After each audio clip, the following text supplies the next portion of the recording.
Bharatiya Janata party को कर्नाटक विधानसभा चुनाव से पहले खुशहाल स्थिति में नहीं देखा जा रहा है। आज इस वीडियो में हम आपको बताएंगे कि आखिर किन वजहों से कर्नाटक में कांग्रेस का पलड़ा भारी है और बीजेपी को यहां हार का डर क्यों सता रहा है। लेकिन वीडियो में आगे बढ़े उससे पहले आपसे अपील है कि इस वीडियो को लाइक करें और इसे ज्यादा से ज्यादा लोगों के साथ में शेयर करें।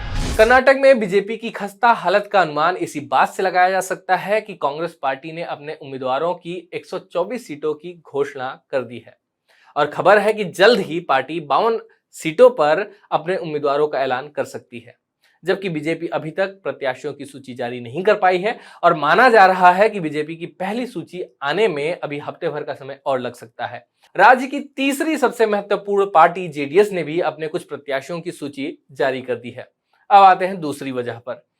कई बीजेपी नेता चुनाव से ठीक पहले पार्टी छोड़कर कांग्रेस में शामिल हो रहे हैं।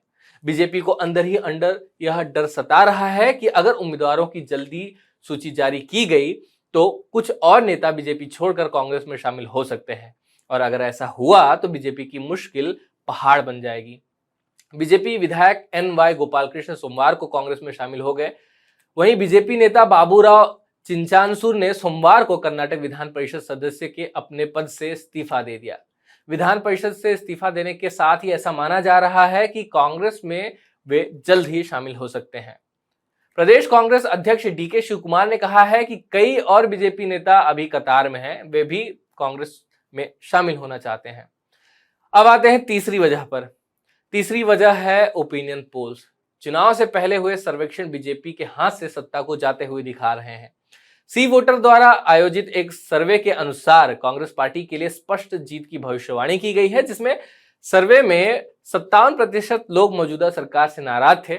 इस सर्वे के अनुसार कांग्रेस 115 से 127 सीटें जीतेगी, जबकि बीजेपी 68 से 80 सीटें ही जीत रही है और जेडीएस 23 से 35 सीट जीत सकती है। वहीं लोक पोल के ओपिनियन पोल में कांग्रेस कर्नाटक में सरकार बनाती हुई दिखाई दे रही है। कांग्रेस को इस सर्वे में 116 से 123 सीटें मिलने का अनुमान लगाया गया है। वहीं बीजेपी के लिए 77 से 83 सीटें और जेडीएस को 21 से 27 सीटें मिल सकती हैं। अन्य के खाते में इस सर्वेक्षण के अनुसार 4 सीटें मिल सकती हैं।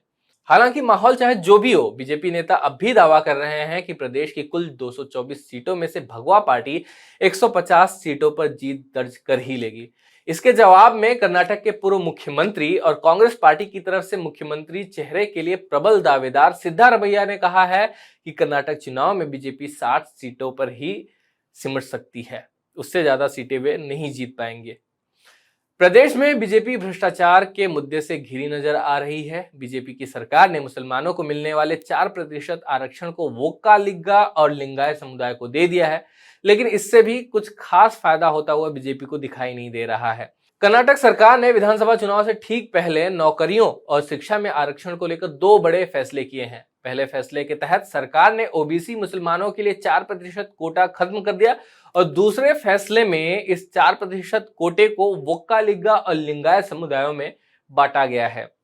इस फैसले के बाद वोक्का लिग्गा के लिए कोटा 4% से बढ़ाकर 6% कर दिया गया है और पंचमसालियों, वीरशैवों और अन्य लिंगायत श्रेणियों के लिए कोटा 5% से बढ़ाकर 7% हो गया है।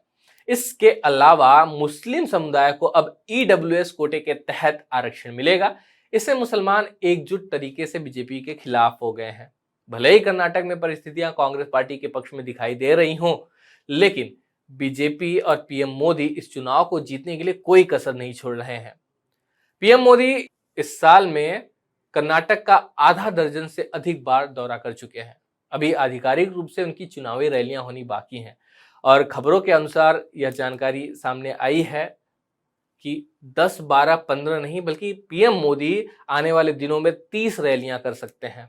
कर्नाटक विधानसभा चुनाव के लिए मतदान होने में अभी महीने भर से अधिक का समय बाकी है। तब तक क्या अब तक जो माहौल है वह बना रहेगा या नहीं, इसके बारे में कहना थोड़ा जल्दबाजी होगा।